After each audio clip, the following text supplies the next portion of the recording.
So today we're going to explore chapter 14 of the Bhagavad Gita. It's the yoga of the threefold gunas.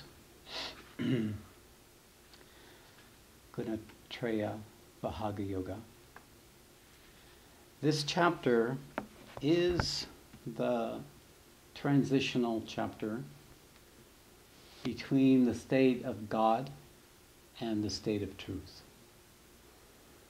Absolute truth.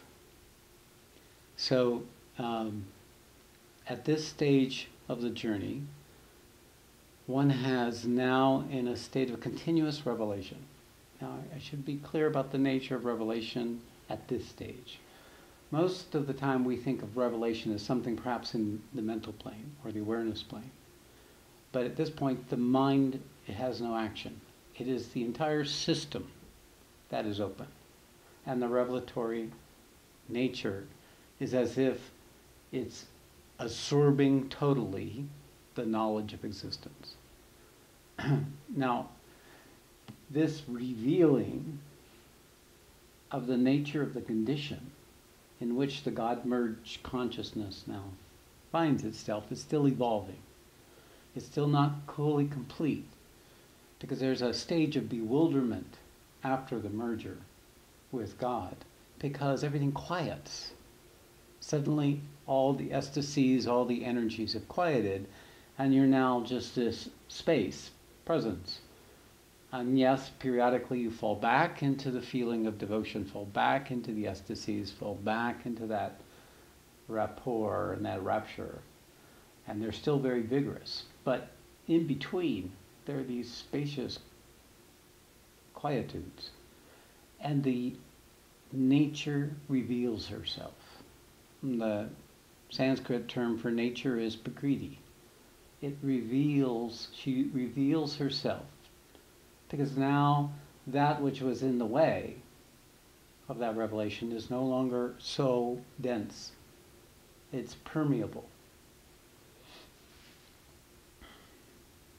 So in the previous chapter 13, we became oriented to the field in the north, Purusha and Prakriti. Prakriti is existence. It's the creation. It's all aspects. I call it the Tat. It is the Divine Mother. It is the dynamic principle of existence. So these are very broad concepts, very broad terms, which really don't have any relevance at an earlier stage of the journey, except perhaps to have the intellectual understanding. So in this chapter, the consciousness of the person is no longer experiencing just the content. They're experiencing energy. Everything is the energy behind the content. So if someone's angry or someone's arrogant or someone's afraid, they're not confused by the story or the situation or the particulars of the expression. They can feel the energy that's behind these. So in this mode of consciousness, the consciousness is actually more capable of experiencing the energies that are affecting people than actually the story and the content of it. So the revelation of the energies that are behind it is now the conversation we're going to have about the three gunas. The three gunas are the modes of Prakriti. They're the means by which Prakriti moves. So if we can imagine that the creation is like a swirling ocean of movement, then these movements can be seen as the modes of Prakriti. And in the Sanskrit, in the Vedas, starting with Samkhya, there was this recognition there were essentially three modes: Sattva, Rajas, and Tamas. And they're all vibratorially different frequencies from subtle to dense. And each frequency has a different impact on all of matter. So there is this universal current of swirling, of movement. In the Vedas they say that life, intelligent life, cannot arise unless there is a planet circling a sun with a moon that is a significant proportion of the size of the planet. So basically what it means is that there are multiple cycles. There's the planet rotating on its axis. Then there's the moon rotating around the planet that's rotating, orbiting around the planet that's rotating on its axis. And then the two of them are also orbiting the sun. So there are these three modes of expression. This is also found in astrology. In astrology, there is the sun sign, the moon sign, and the rising sign. Very similar. The sun sign being the essential nature, the essential person, and the mission of the person. The moon sign is the feeling, the mood of the person, the personality, the reactivity, the preferences, the feeling part. And the rising sign is like the earth. It's the means by which we put forward a presentation to the world, which may or may not have a correlation to those other two expressions. So there is this groupings that together allow for the manifestation of intelligent life. So we're going to speak today about the three modes. And how, in this part, we'll reveal what Gita has to say. And it's basically going to talk about the nature of the gunas in terms of how they manifest in human experience, in personal experience. This has been very useful understanding for me. My teacher revealed this to those of us who were with him around 1999. And we began learning to understand the gunas, and then learning to track the gunas. And basically what you're doing is finding the undercurrent in which your personality operates. The forces that are actually moving you and how they're moving you is below your surface awareness, because we're so caught up in what gets moved rather than the movement itself. So what gets moved might be the mood. So that's one way of understanding the gunas, is the mood. If you wake up in the morning and there's a certain mood, then your mind and your emotions start moving in response to the mood. And then, of course, once the mind or the emotion starts moving in response to the mood, they tend to reinforce whatever that mood is. So the mood, which is the underlying energy behind how it is to be. So there can be a depressed mood, there can be an energetic mood, there can be a peaceful and expansive mood. These are pretty much the three descriptors of Tamas, Rajas, and Sattva. So this is quite a conversation. We're with this first part. We're going to read the Bhagavad Gita and see what the Gita says about this in this chapter. The Gita expands on this piece, this information about the gunas in chapters 17 and 18, as well as this chapter. Earlier in the Gita, it kept saying that the purpose of this path is to go beyond the three gunas. So therefore, recognizing the three gunas, of course, is the first thing we have to do to go beyond them. So now we're in a place of consciousness where it's possible to go beyond them. Prior, we were still being run by them. And you'll notice that actually the nature of this design that we're all living is so fundamental that it will keep having its play even after realization, even after the highest state. Only the person is conscious of it. It has a relationship with it. It knows to allow it and when to control it. Okay. So we're going to begin to read the chapter 14 now.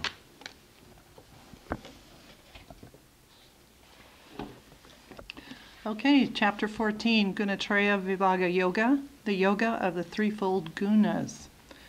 The Blessed Lord said, I shall again tell you that supreme knowledge which has enabled the seers to attain perfect perfection. With the help of this knowledge, they are able to attain my nature and are not born again, even at the time of a new cycle, nor are they distressed at the time of dissolution. Okay, perfect perfection. Here, Krishna is speaking to Arjuna about this idea of perfection. Perfect perfection. This has to do with manifestation. When the consciousness has reached a certain maturity, then it's naturally going to manifest itself into the creation. The skillfulness, the understanding, the tools for that manifestation start in this chapter. They really begin to come forward in the chapters 16, 17, and 18. But here it's an introduction that the fact that understanding this body of knowledge will give you mastery over what's required so that the manifestation of truth consciousness in the world can be more perfect.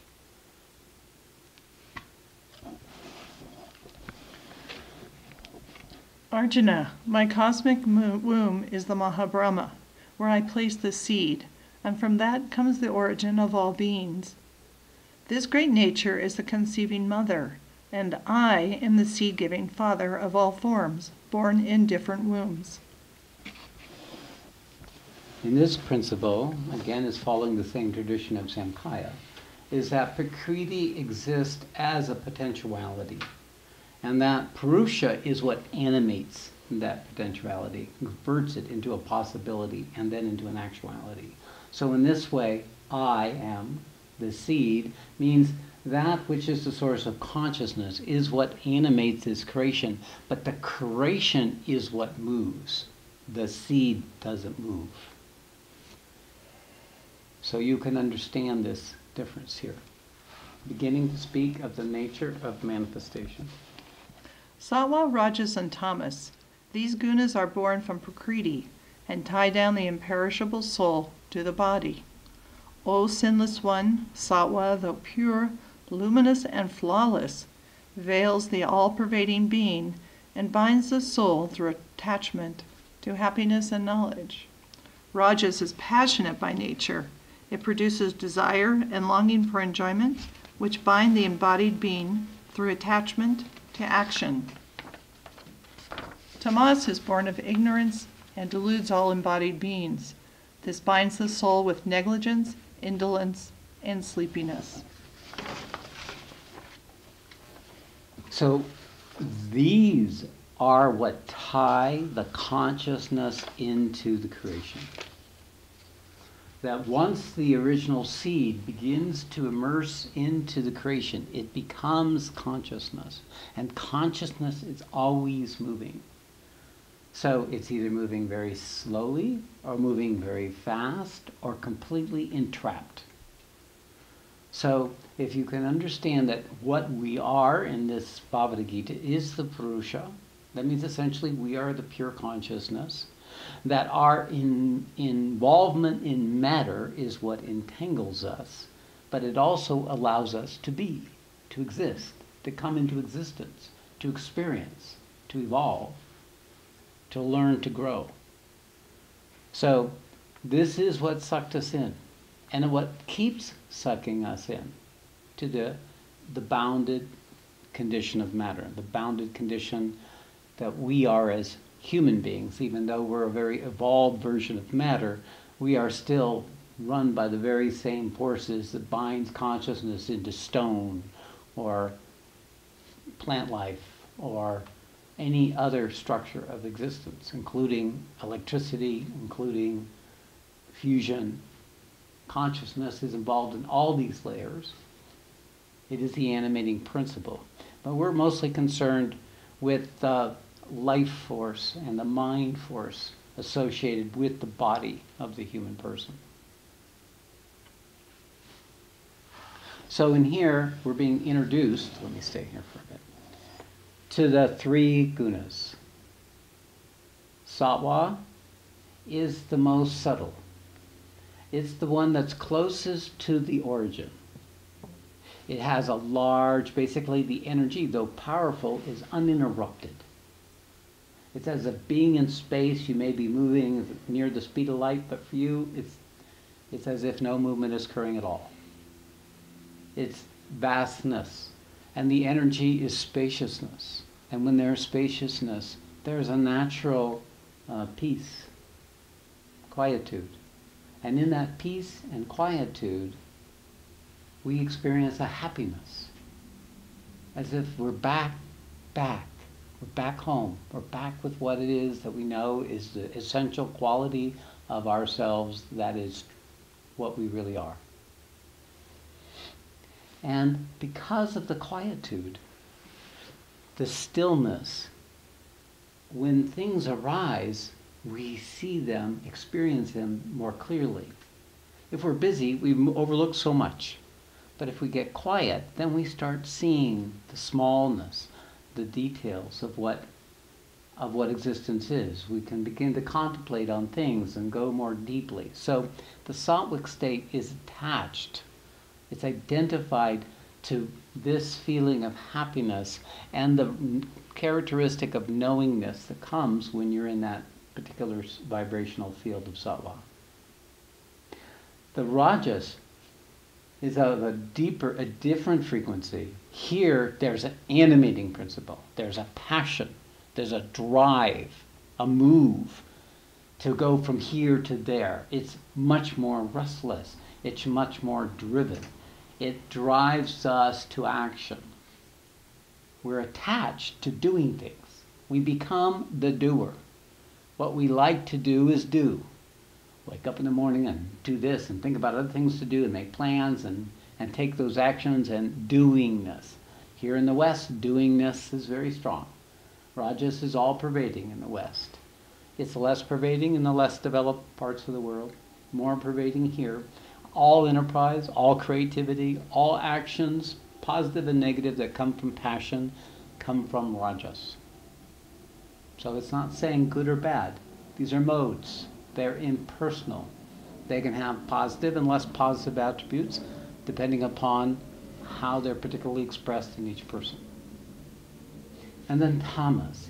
Tamas is when consciousness becomes less conscious. When it starts going to sleep. It's because of its entanglement with matter, its energy gets absorbed into matter and it starts taking on the characteristic of the matter that it's absorbed in. Matter starts overtaking consciousness. Prakriti starts overtaking Purusha. So it has a veiling effect, a dimming of the light of the reality of what we are. And therefore our ability to find the will to take actions or to find the sense of peace or happiness is diminished because of that. So this gives you something of the idea that we have the wide open spaces of sattva, the intermediary spaces of rajas, and the embedded spaces and denser spaces of tamas.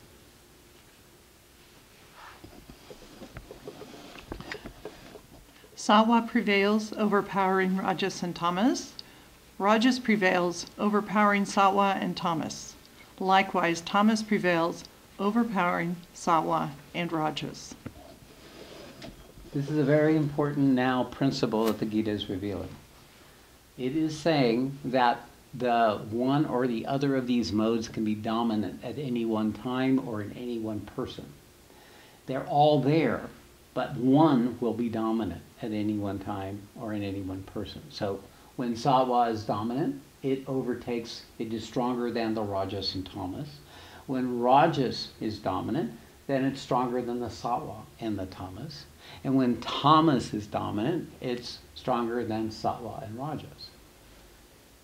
This is an interesting principle. That means one dominates. Even though others are there, one comes forward. And this is how we're able to track the gunas. By discovering at any one moment or any one time in the cycle of life which is running us.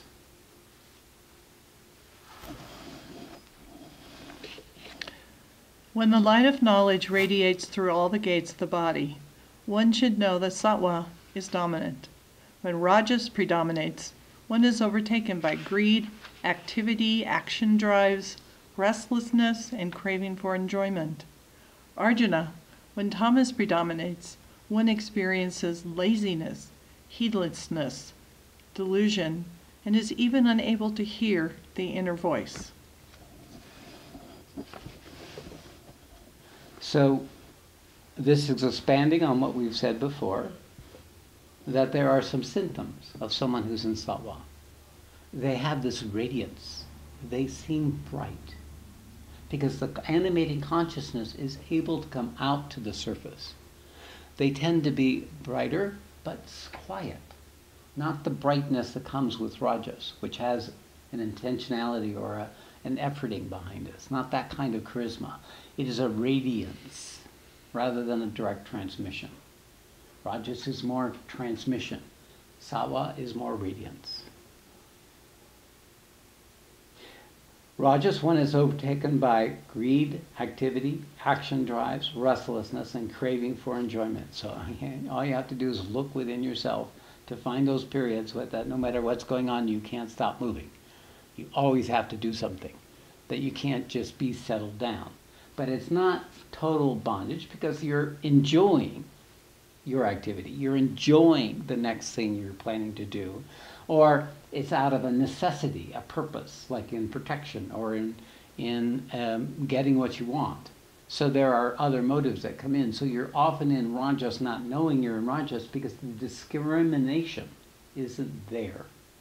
Sattva is the only way you can notice that you're in Rajas. And in Tamas, it basically is where it's too much effort, I don't want to wake up, I don't want to do this, I'm not happy with how it is, somebody should do something, but not me. Nobody appreciates what I do, why bother? It even in meditation, when you're in Tamas, you can't feel anything. You're just a lump sitting in a chair. You can't access that your inner self when the cycle of Tamas is strong in your system. So you just sit there like a lump, uncomfortable, feeling, usually your body becomes more alert, your senses become more touchy, more sensitive. Noise irritates you, you don't like what you're looking at. It's basically where we get cranky or worse. Because consciousness is being diminished. That in us, which is consciousness, knows it's being diminished, but it has no means of accessing that diminishment. So we could call that misery, not fully understanding the cause or the source, or having the wit to come out of it.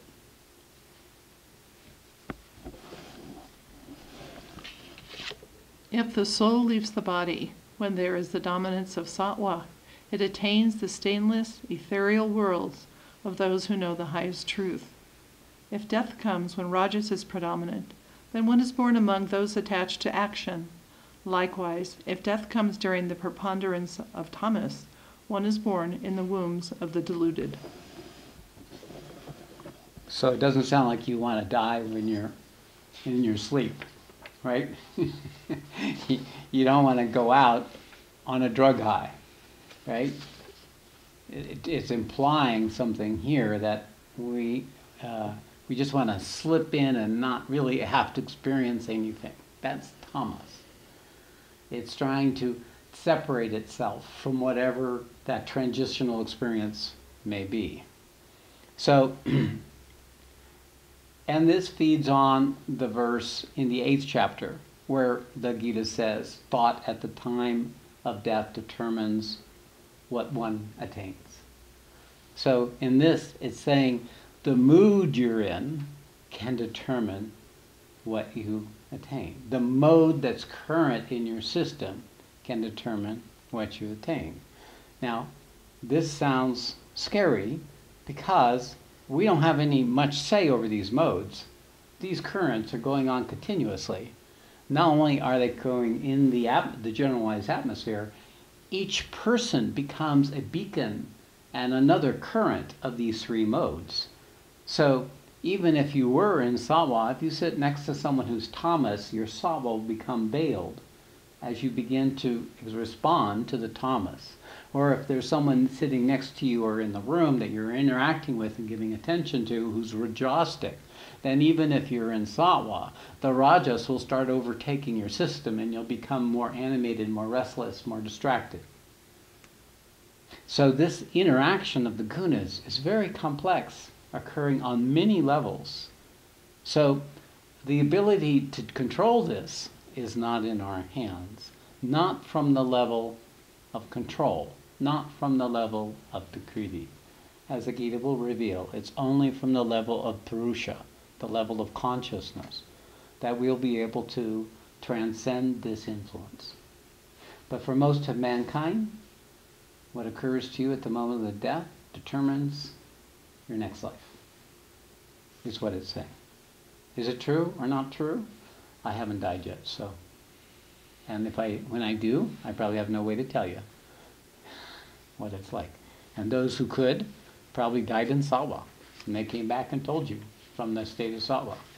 So, also still a crapshoot.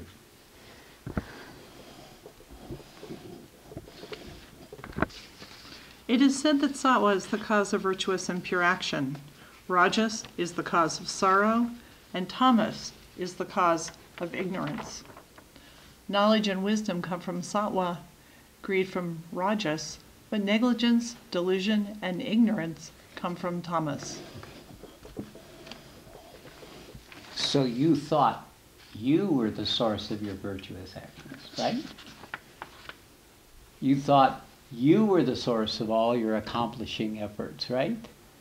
You thought you were the nasty one that hurt those people and you felt guilty and shamed by how you behaved. Gita is saying, no, it's not you. It's these three gunas that are running you. They're taking the action. See, the Bhagavad Gita basically talks so much about doership and so much about attachment or detachment from the outcome of the action. The error is to think we're actually doing the action as if we're to blame or to credit to whatever is occurring. So the error is to assume fault or cause, but we're just the effect of forces that we have no say over, that are much larger than us. And this semblance of control is only an approximation. We're being run by forces what we don't even understand, we don't even know are running us, and we believe it's us doing the action, be it for credit or blame, success or failure. We think that we can control the process of how the action takes place, and we think that we're responsible for the outcome. And this is what the Gita is hinting now. It's not you who is acting. It's Prakriti who is acting. You are just what you could say the enjoyer or the sufferer, whichever side of the form you want to take, or the one who gains the information, the knowledge of it.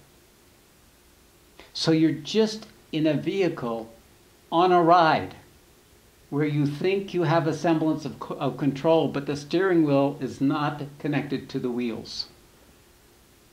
It is in our imagination that we think that we're in control. This is an analogy. There seems to be some semblances of control, but that might be because there's something in us that still is able to be true and comes forward. And the actions that arises from that trueness manifest something that is the intention of the origin and not us. This aligning ourselves with the original intent, then there becomes a natural effectiveness. This is what we call dharma. So really it's not so much about us doing anything, but rather moving into alignment with what's being done. I love to use the analogy of body surfing. I love to body surf. So the secret of body surfing was to come out, and it wasn't that it was me who got me to the shore. It was the wave that got me to the shore. And the only way that the wave could get me there is if I was in the right relationship to the wave. and then I could come all the way to the shore. So moving into the right relationship of these modes of action that we're all subject to is what this chapter is pointing to, as well as the fact that it's not us who do anything. It's not our individuality. It's something else that's acting through us. Nature is acting through us for reasons and levels of complexity that are incomprehensible. So you cannot know that this wrong action wasn't useful, or that this good action didn't cause harm. It's the current that determines, not us.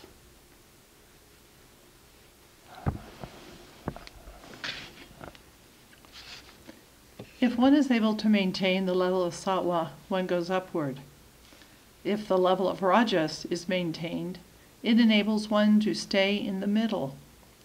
However, if the level of Tamas is maintained, one goes downward.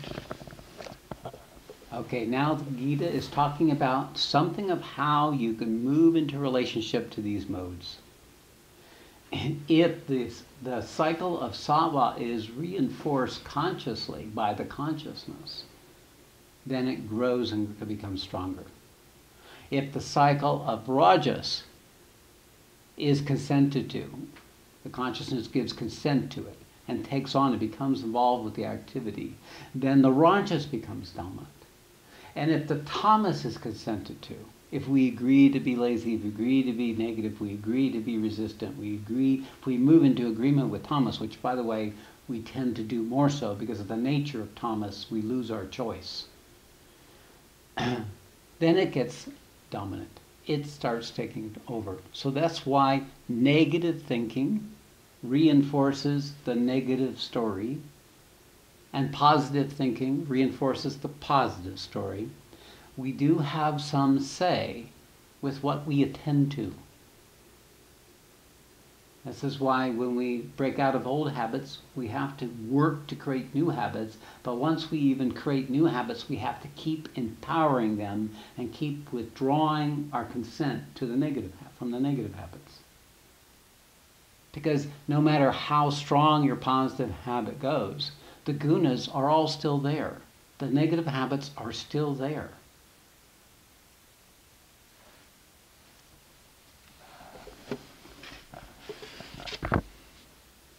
When one is able to see that there is no other agent than the three gunas, and knows that which is higher than these gunas, he attains my nature. When the embodied being transcends these three gunas, which are the source of its embodiment, it is freed from the pains of birth, aging, and death, and attains the state of immortality. So now Gita is pointing to the thing it's been pointing to all along. Know the Sat, know the truth, know the reality of what you are. In knowing that reality, you will be able to see how these forces are working, and you will be able to withdraw your consent. You can withdraw your support. You can withdraw the habit of the enjoyment of those things through that part of you. And in that process, strengthen that which remains when it's no longer allowing itself to be engaged in the actions, the promptings of the three gunas, positive or negative. And in this way, attain your original nature. Because every time you apply conscious effort, that effort comes from the highest possibility that exists in nature for moving us towards the truth, the reality. So sacrifice is the highest expression of consciousness in the world. And that sacrifice is always a process of eradicating itself from its identification and attachment to the content of existence.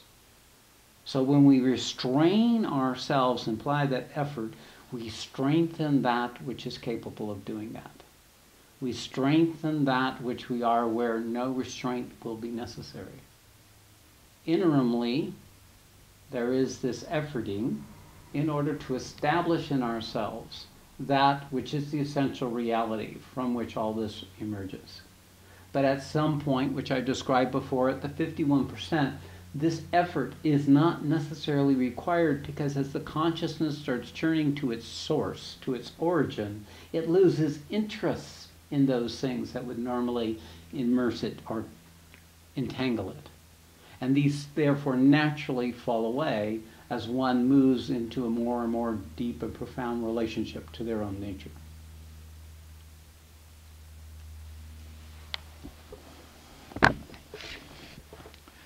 Arjuna said, O Lord, what are the marks of one who has gone beyond the three gunas, and how does he behave, and how does he go beyond these three gunas? The blessed Lord said, Arjuna, when one neither feels the attraction to prolong the cycle of Sattva, nor also feels the compulsion to curtail the cycle of Rajas or Tamas in his system, and remains calm as if a witness, when the gunas are active, and knows that the gunas are interacting with the gunas, and there is nothing to be perturbed in it, he is said to have transcended the gunas. There it is, guys. Right there. There's the formula. Now, this Arjuna was saying, of course, he's at a place of consciousness where he just hears this bad news, he's living in this ecstasy and this bliss, and he wants this happy, high sattvic state to last forever. Oh my God, I don't want to fall back into that stuff. And Krishna is saying, the way you handle this is by allowing them. Now, you have to be at a very developed state of consciousness to do this, because you may actually be just indulging yourself, pretending you're transcending. For example, this is the danger of the tantric path, is prematurely trying to rise up out of the rajas and the tamas without sufficient strength, and then end up unwittingly justifying and rationalizing that this was good, because it's satiated. Because what happens, but satiation feeds the cycle. It's only in the withdrawal, in the starving of the impulse, that it completes. Tao is that which has an initial impulse, and if it's allowed to express itself fully, it disappears, it completes. In order for it to do that, we cannot feed the original impulse. We have to allow it to arise without giving it any more energy. So, for example, you may have a wonderful meditation state, and you come out, and then there is the world of demand and insistence. And you may resent wanting to go back into the world of demand and insistence. So then what you've done is you've laid claim to the sattvic state, and you've laid claim to your repulsion to the rajasic state. And that feeds them. Now, the laying repulsion is the way we keep things in place. Wanting, attraction, is what allows them to dissipate. But because of the nature of duality, one wanting, one attraction fulfilled, automatically creates a repulsion that will come up to be expressed again. So you can't allow yourself to get caught up into that mechanism that occurs between the indulging of the pleasure and the repulsion of that which we consider not pleasurable or enjoyable. This is what the human ego does. In this state, the consciousness has to be resting in its origin, in silence and stillness. But the action could be running through you. You could be angry. There could be an irritation, or it could be an impulse or a reaction that you don't have control over. It comes out, expresses itself. There has to be a strong place so that when that initial overtake goes, there's no longer a consenting to it. And it winds down. Oh, look at that. I acted like a shit. No guilt, no shame. Just this rising, or there's an indulgence. Oh, look at that. Here I am, doing it again, and letting it go. So this capacity of consciousness to be resting in that witnessing or detached place is what's required, and it can't be just in the mental. It has to be in the entire purified system. It has to go to the level wherever the impulse arose from. So that's purifying, is the disengaging of our consciousness, attachment, and identification with whatever it is. For example, take sex. With our attachment and identification with sex, if we wish to transcend that energy, we have to have learned over time to restrain it to sufficient extent that even if we do get overtaken, this is where we come back to. And then it completes. There's no recriminations, there's no, oh, I failed in my celibacy, or there's no any of these other things. You just come, it's what happened. And we add nothing to the outcome, to the consequences. That's where we make our error, is that we think we're doing so well, and then something comes up, and we are caught back up again. And then it's the recriminations, and the self-condemnations, and the shaming, and the guilting, and the judging of ourselves that creates the karma that keeps it going. We have to find that core quality of ourselves that is not touched by these things, that knows of its essential, you might say, purity. And that this is just the vehicle. This is just the machine that you were born into, that you're inhabiting, that is doing this. Then these impulses and tendencies will simply exhaust. And as time goes on, they will lose their energy and dissipate.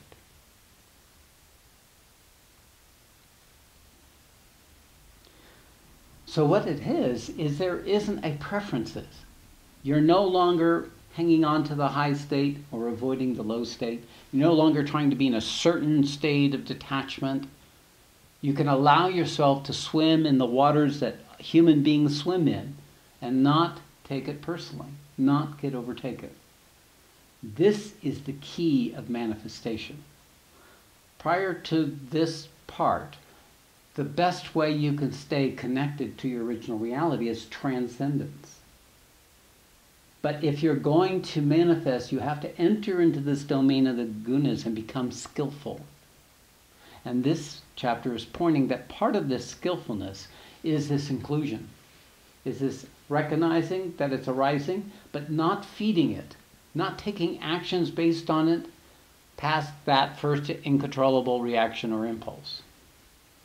And then in time, you will gain the ability to give or withdraw your consent to every level of your nature. This is the development, this is the purpose that the Bhagavad Gita is pointing to. This is the perfect perfection it's pointing to. It includes everything. It rejects nothing. Yet it keeps manifesting for the highest possibility of her love and truth and wisdom that's available in that moment.